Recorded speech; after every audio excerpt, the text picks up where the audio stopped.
to fix Facebook page upload videos option not showing.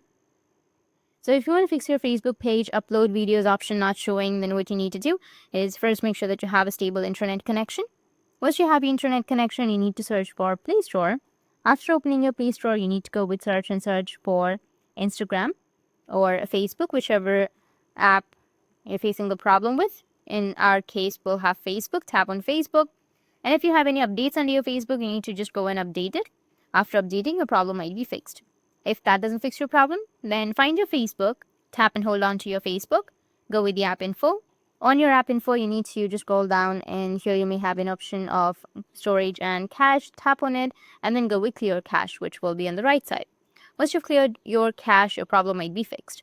If that still doesn't fix your problem, then you just need simply go and restart your device.